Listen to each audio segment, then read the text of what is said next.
और हम भगवान को समर्पण हो जाएं, हमारी भक्ति इतनी सरल बन जाएगी, हमारा हृदय इतना पावन बन जाएगा जो आपको कहीं बाहर भटकने की आवश्यकता नहीं पड़ेगी। तो परमात्मा ने असंख्य गोपियों का साथ लेकर के और इस कामदेव को समाप्त किया। इसीलिए भगवान ने 6 महीने तक महाराज किया है।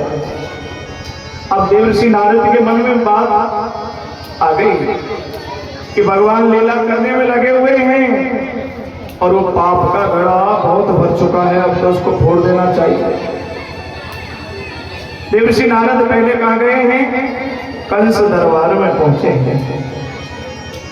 और ये देवर्षि नारद जहां जाते हैं वहां सम्मान होता है।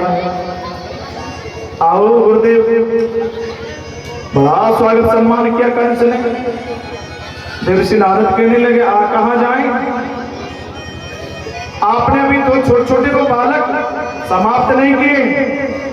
बोले क्या बताएं गुरुदेव, मैंने जिसको भेजा, जिस सैनिक को भेजा वो वापस लौट करके नहीं आया।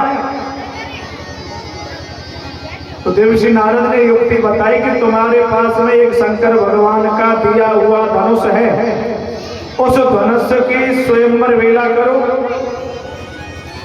और उस धनुष के दिखाने के बाद दोनों बालकों को यहां बुलाओ और दोनों को यहां समाप्त कर देना। आज कंस था लगाकर के जोर से हंस रहा है, वाह गुरुदेव तुमने तो कमाल कर दिया, बहुत अच्छी बात बताई।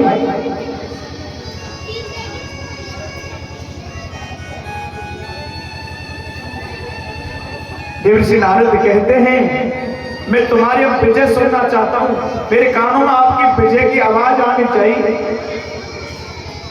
सीधे देवर्षि नारद चले गए कहां? जहां कृष्ण बलराम गाय चला रहे हैं। और देवर्षि नारद ने ठाकुर जी के चरणों में प्रणाम किया और कहा, हे गोविंद, वो पाप का घड़ा भर चुका है, अब उसको समाप्त कर दो। तो केशव कहने लगे, हे देवर्षि, मामा कंस ने जितने भी आताताई, जितने भी असुर भेजे हैं, सबको हमने खेल खेल में एक एक को समाप्त कर दिया। देवर्षि नारद कह रहे हैं कि मैं कंस को युक्ति बता करके आया हूं और कोई ना कोई सेवक आपको लेने के लिए आएगा, आप वहां जाकर के उस पाप के घड़ा को फोड़ दो, मैं आपकी विजय सुनना चाहता हूं। दोनों से वादा किया है देवर्षि नारद ने। और इधर कंस के मन में चिंता व्याप्त है। अक्रूर जी के पास आकर के कहा कि गच्छ नंद ब्रजम तत्र सुता वन मानक दुंदुभे आसादिता विहनेन रथेनान्यमाचरयम्। हे अक्रूर, आप कृष्ण बलराम को लेने के लिए गच्छ नंद ब्रजम तत्र, यानी आप नंद भवन के लिए जाओ और कृष्ण बलराम को दोनों को रथ में बैठा करके ले आओ और यहां जब आ जाएंगे तो मैं दोनों को समाप्त कर दूंगा। आज अक्रूर ने मन में विचार किया कि ये पापी है, आताताई है, दुष्ट है, इसके मन में कृष्ण को बुलाने की जो तमन्ना जागृत हुई है, एक तरफ से तो पुण्य बनता है। क्यों? क्योंकि जो भगवान से मिलने की जो तमन्ना रखता है वो पुण्य माना जाता है, लेकिन एक तरफ से इसके हृदय में कपट है, कहीं ऐसा ना हो जो दोनों बालकों को ये समाप्त कर दे। या अक्रूर जी भ्रमित हो गए हैं और विचार करें, मनोरथाय करो कंचन चरणो देहतः नपे युजते हर्ष कोशाभ्याम तथाप्याज्ञा करो। यह विचार आया है, अगर मैं नहीं गया तो ये मुझे समाप्त कर सकता है, अब मुझे जाना पड़ेगा। आज अक्रूर ने सुंदर रथ को तैयार किया और बार बार नेत्रों में सजलता आती है कि मैं आज उन चरणों का दर्शन करूंगा जिन चरणों से गंगा प्रकट हुई है, फिर विचार आता है जाने मुझे वो पहचानेंगे या नहीं। रथ को सुंदर सजा करके आज अक्रूर जी मथुरा से वृंदावन गए हैं, लेकिन मथुरा से वृंदावन की दूरी कितनी है भैया? केवल 12 किलोमीटर की 20 मिनट का रास्ता है। अक्रूर जी को चलते चलते चलते गौतूली बेला हो गई, संध्या का समय होने जा रहा है। इधर कृष्ण बलराम गौओं को लौटा करके ला रहे हैं वापसी, और रास्ते में अक्रूर जी के रथ को देखा और दोनों भाई पुकार करके और दौड़ रहे हैं कि चाचा जी आ गए, चाचा जी आ गए। आज अक्रूर जी रथ से नीचे कूद गए हैं और दोनों भाइयों ने अपने चाचा अक्रूर के चरणों में प्रणाम किया है। ये शिक्षा हमें भगवान से लेनी चाहिए। मैंने एक दिन भी और बताया था आप सब लोगों को, जो ये जो बालक हैं इनको हमें समय समय पर शिक्षा देनी चाहिए। माता शत्रु पिता मेरे ये न बालु पाठते। उस बालक के माता पिता शत्रु माने जाते हैं जिस बच्चे को समय समय पर उत्तम शिक्षा नहीं देते हैं। आजकल तो एक शिक्षा बहुत ज्यादा देते हैं, संस्कार नहीं देते, लेकिन पेट भरने की शिक्षा पहले देते हैं। मात पिता बालकन बुलावे, उधर भरे सो धर्म सिखा।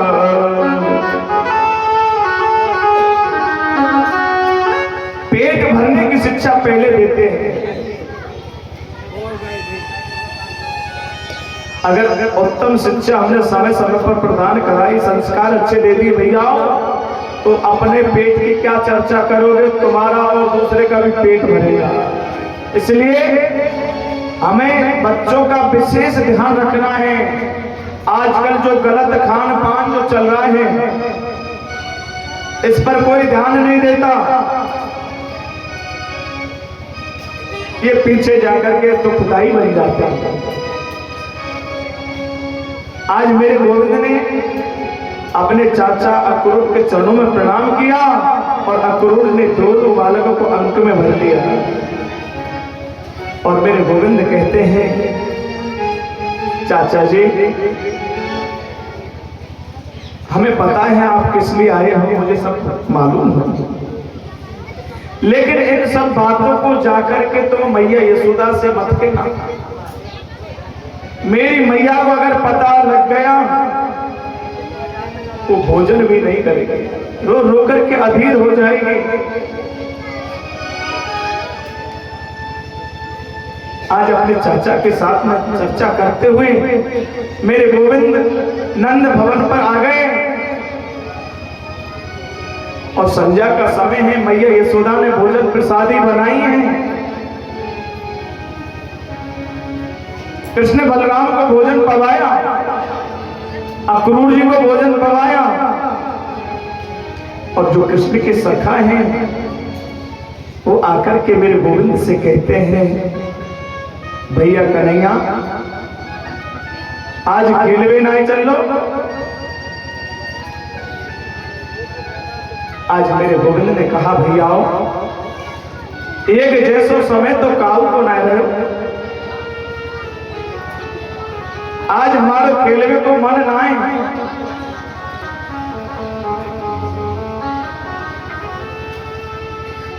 और एक बात बताओ भैया, अगर किसी कारणवश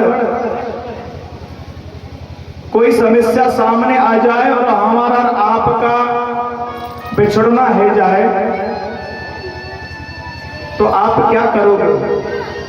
एक सखा ने तो मेरे गोविंद के मुख पर हाथ को लगाया और कहा, हे केशव, इस चर्चा को आगे मत बढ़ाना और आगे मत कहना, आप हमारे प्राण हैं, आपके बगैर हम रह नहीं सकते। तो मेरे गोविंद कहते हैं, कि कर मन सो मिलबो भयो कर मैं तो बिछड़ा बाबर करम समार ले आंसू का है बहार। भैया ये जो हमारा तुम्हारा मिलान हुआ है ये कोई हमारा तुम्हारा प्रारब्ध है और ये प्रारब्ध से मिलना जुलना हुआ है। और हमारा तुम्हारा अगर किसी कोई समस्या के कारण मिलना ना हुआ तो और मैं तुम्हें छोड़ करके चला जाऊं। और जब ऐसा शब्द कहा तो एक सखा तो धड़ाम से नीचे गिर गया।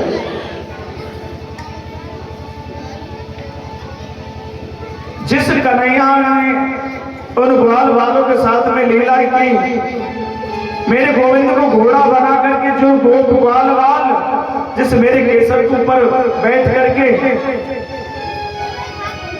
और सुंदर खेल खेलते हैं, आज उन सखाओं के हृदय पर क्या बीती होगी।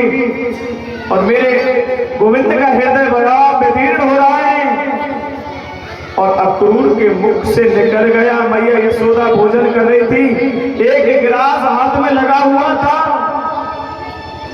और अक्रूर ने कह दिया कि सकारे कृष्ण बलराम चले जाएंगे।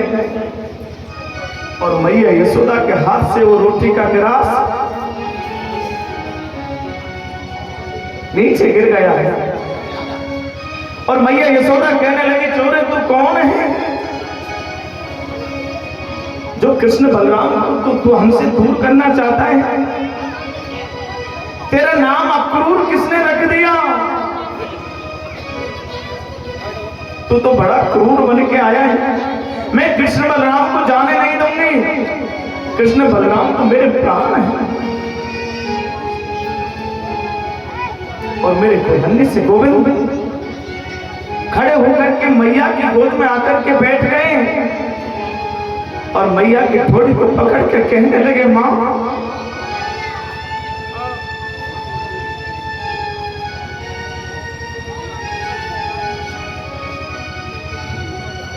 मैं जल्दी आऊंगा मां। ये तेरो कृष्ण अब छोटो ना है भाई, जिस कारण मैंने आपकी गोद में जो लीलाएं की मैया, ये एक जैसो समय ना रे वो समय नजदीक आ गया। आज मैया यशोदा कहती, बेटा मैंने तुझे एक माटी की मटकी के पीछे उकल से बांध दी और मैं कितनी निठुर थी। मैंने तुमको इतना लाड दुलार नहीं कियो, इन सब बातों को तो जाकर मुझे छोड़ के और देवकी से जाकर के मत बोलना इस सब बातों को।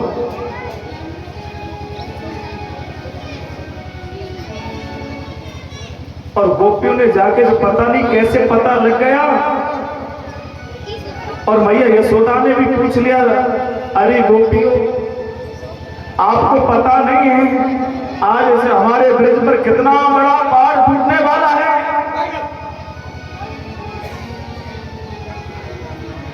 और गोपियां भी रो रो करके अधीर हो रही हैं और कह रही हैं कि श्याम सकारे जाएंगे नैन मरेंगे रो बेदना ऐसे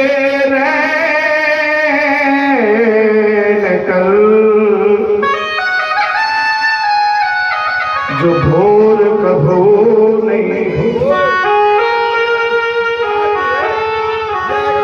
हे विधाता आज इस रात्रि को इतनी लंबी कर दो जो सवेरा नहीं हुए कृष्ण बलराम हमें छोड़ करके हमसे दूर ना हो जाए। सब गोपियां रो रो करके अधीर हो गई हैं और मैया यशोदा कहने लगी, लाला कन्हैया तो हमें छोड़ के चले जाए, लेकिन एक जोकसी ने मेरे से एक बात कही, लाला कि तेरो ये छोरा एक दिन मैया बहुत बड़ो राजा बनेगो। और मैं एक निवेदन करती हूँ केशव आपसे, जब तू एक राजा बन जाए तो तेरी मैया यशोदा नंद बाबा के लिए एक नौकर और नौकरानी की जगह जरूर छोड़ना बेटा।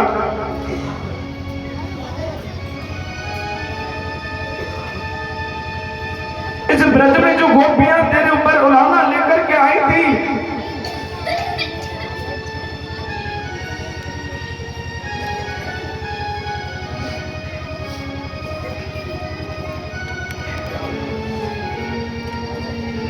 मैंने एक उलाने को पिता तेरे ऊपर ध्यान नहीं दिया, लेकिन मेरे आंगन में तुमने जो लीलाएं की केशव, तेरी मैया के तो प्राण आपके ऊपर हैं।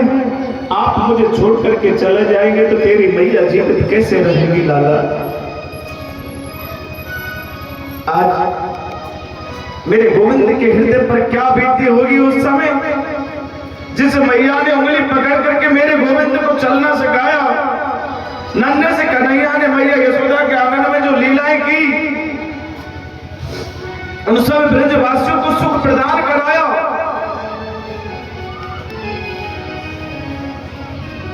आज उन सबको मेरे गोविंद हृदय में धारण करके और नेत्रों से आंसू बहाते हुए मां के चरणों में प्रणाम किया और आज्ञा मांग रहे हैं सारे ब्रजवासियों से मेरे गोविंद। कृष्ण लेता है ब्रज से विदाई की मैया मुझे याद न करे। कृष्ण लेता है ब्रज से विदाई की मैया मुझे याद न करो। कृष्ण लेता है ब्रज से विदाई की मैया मुझे याद न करो। कि मैया मुझे याद न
सभी सखा ग्वाल वाल ब्रजवासी कहने लगे एक दिन मिलके पे चढ़ जाए, एक दिन किसने बनाए ये रीत रे,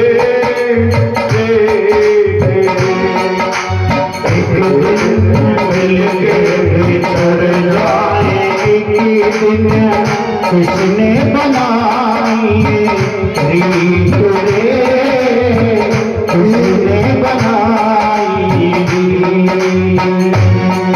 ये रिश्ते ये नाते जो दिल से जुड़े, ये रिश्ते ये नाते सब दिल से जुड़े, इन्हें पल में जमाना बदलता है जो, एक पल में जमाना बदलता है जो, बदलता है जो।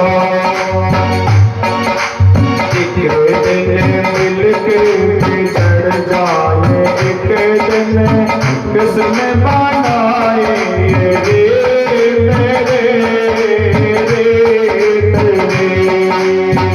एक दिन मिलके बिछड़ जाए, एक दिन किसने बनाई ये रीत रे,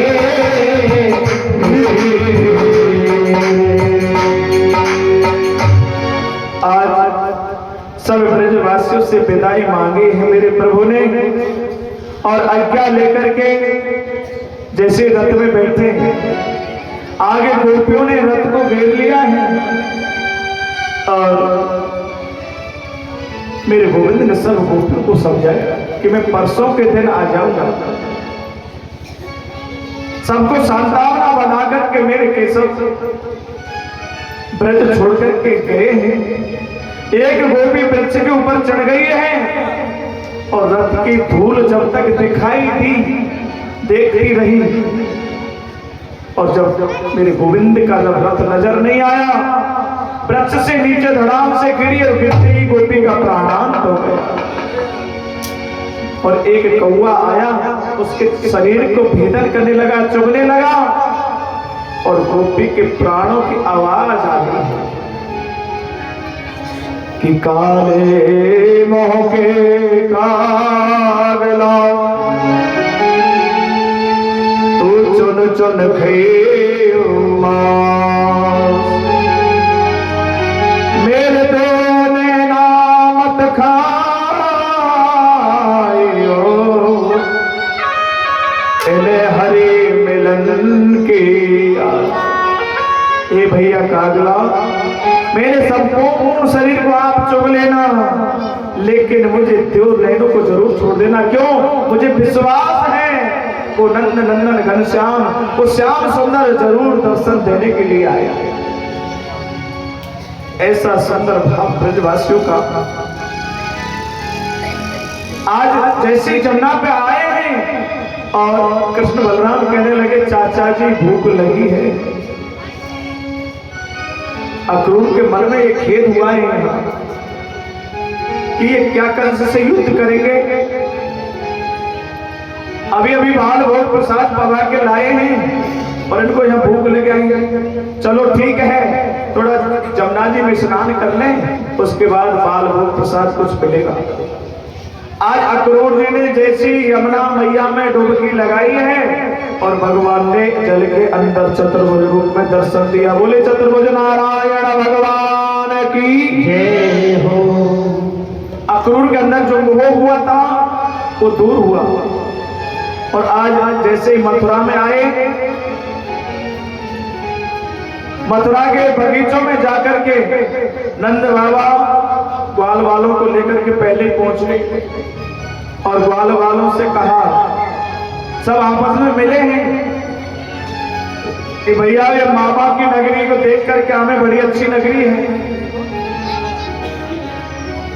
आज सभी ग्वाल वाल मेरे गोविंद के साथ तैयार हुए हैं। ग्वाल वालों ने कहा, भैया कन्हैया तेरे मामा की नगरी में चल तो रहे हैं, लेकिन हम तो वस्त्र पहनना भूलाए, हमें वस्त्र मिल जाए तो आनंद आ जाएगा। वो चलो आगे देखते हैं। आगे रजक यानी धोबी कंस महाराज के वस्त्रों की मोट बना के ला रहा है, बड़े बड़े चमकीले वस्त्र हैं। और मेरे गोविंद ने आवाज लगाई, जिस बालक के नानी मामा जिस गांव में होते, चाहे किसी समाज के हो, मामा कहकर के पुकारते हैं। आज मेरे गोविंद ने आवाज लगाई, ए मामा जी, तुम्हारे वस्त्रों में से हमारे ग्वाल वालों को वस्त्र पहना दो। आज रजक धोबी छड़ी लेकर के दौड़ा। अच्छा, ये पोखरे का पानी पीने वाला, गाय चराने वाला, जिसकी जाति का पता नहीं, और राजा कंस के कपड़ों को पहनने का दुस्साहस कर रहा है। छड़ी लेकर के दौड़ा, प्रभु ने एक मुष्टिका मारी और रजक धोबी का प्राणांत हो गया। बोले धोबी मर्दन भगवान की जय हो।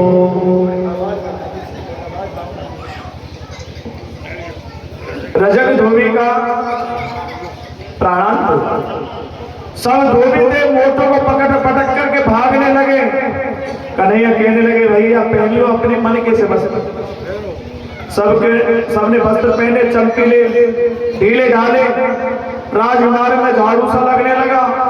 भैया वस्त्र तो मिल गए, पर नाप की बगलबंदी बन जाए तो अच्छा आनंद आ जाएगा। चलो आगे द्रोण दर्जी बहुत सारी मशीनों को लेकर के बैठा है, और भगवान ने आदेश दिया कि भैया हमारे ग्वाल वालों को नाप की बगलबंदी बना के तैयार करो। थोड़े समय में सबको नाप की बगलबंदी पहनाई। कहा भैया अब तो एक एक माला की और कमी है, ये भी पूर्ण करो। चलो ये भी व्यवस्था आगे करेंगे। आगे सुदामा नाम का माली डलिया भर करके मालाओं के ले जा रहा है कंस दरबार की ओर, और भगवान ने आवाज लगाई, हे भैया माली के हमारे ग्वाल वालों के लिए बस माला पहनाओ। दौड़ करके आए, सबको एक एक माला पहनाई और भक्ति का वरदान दिया। दर्जियों को भी भक्ति का वरदान दिया कि फलो फूलो। तो आज भी तुम 200 का कपड़ा लाओ, 400 सिलाई के लगते। ये भगवान का आशीर्वाद मिला है। ग्वाल वाल कहने लगे, भैया कन्हैया वस्त्र मिल गए, माला मिल गई, और अब तो एक कमी और लाला। ब्रजवासियों की पहचान है मस्तक पर थापक हुआ चंदन नहीं लगे जब तक आनंद ना आए। चलो ये भी व्यवस्था आगे करेंगे। और कुब्जा नाम की, जिसको शैलेंद्री कहते हैं, आज भगवान ने आवाज लगाई, हे सुंदरी तुम्हारे चंदन में से कुछ थोड़ा सा चंदन लेकर के हमारे ग्वाल वालों को लगा दो। कुब्जा ने देखा इतना सुंदर नाम तो इससे मथुरापुरी में मेरा किसी ने नहीं लिया आज तक। पीछे मुड़ करके देखा तो टेढ़ी टांग वाला खड़ा है। दौड़ करके आई और कुब्जा ने सब ग्वाल वालों के मस्तक पर चंदन लगाया, और भगवान ने उसको जो कुरूप था उसको स्वरूप दिया है। अपने पैर को अंगूठे से लगाया और ठोड़ी को हाथ से खींचा, एक झटका दिया, 3 जगह से जो त्रिभंगा थी उसको सीधा कर दिया। ऐसे भागवत्सल भगवान दयालु, सब पर कृपा करते हैं। चाहने वाला भक्त होना चाहिए। अब तो आगे राजमार्ग में चल रहे हैं, और मथुरा में सबको पता लग गया कि कृष्ण बलराम आ चुके हैं। कुब्जा पर कृपा कर दी। कंस ने कुबलिया पेड़ हाथी को मुख्य द्वार पर लगाया, और जो भक्त लोग हैं अपने अपनी डलियाओं में फूल लेकर के और स्वागत के लिए चढ़ गए हैं। आज भगवान का स्वागत हो रहा है।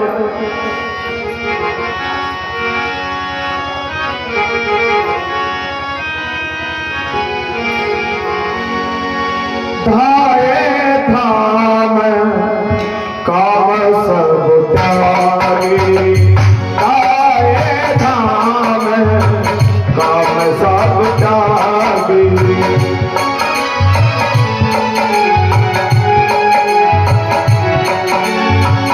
मना हो रंग लूटन लागी, मना हो रंग लूटन लागी।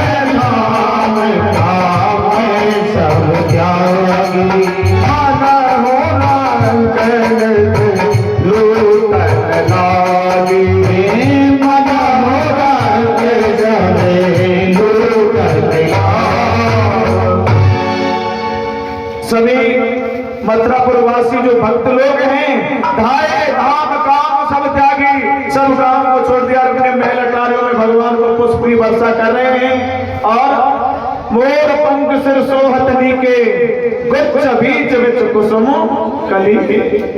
आज भगवान का श्रृंगार का वर्णन कर रहे हैं। भगवान के सिर पर मोर पंख विराजमान है, पीतांबरी भेंट लगी हुई है और सब नर नारियां उसका श्रृंगार का वर्णन कर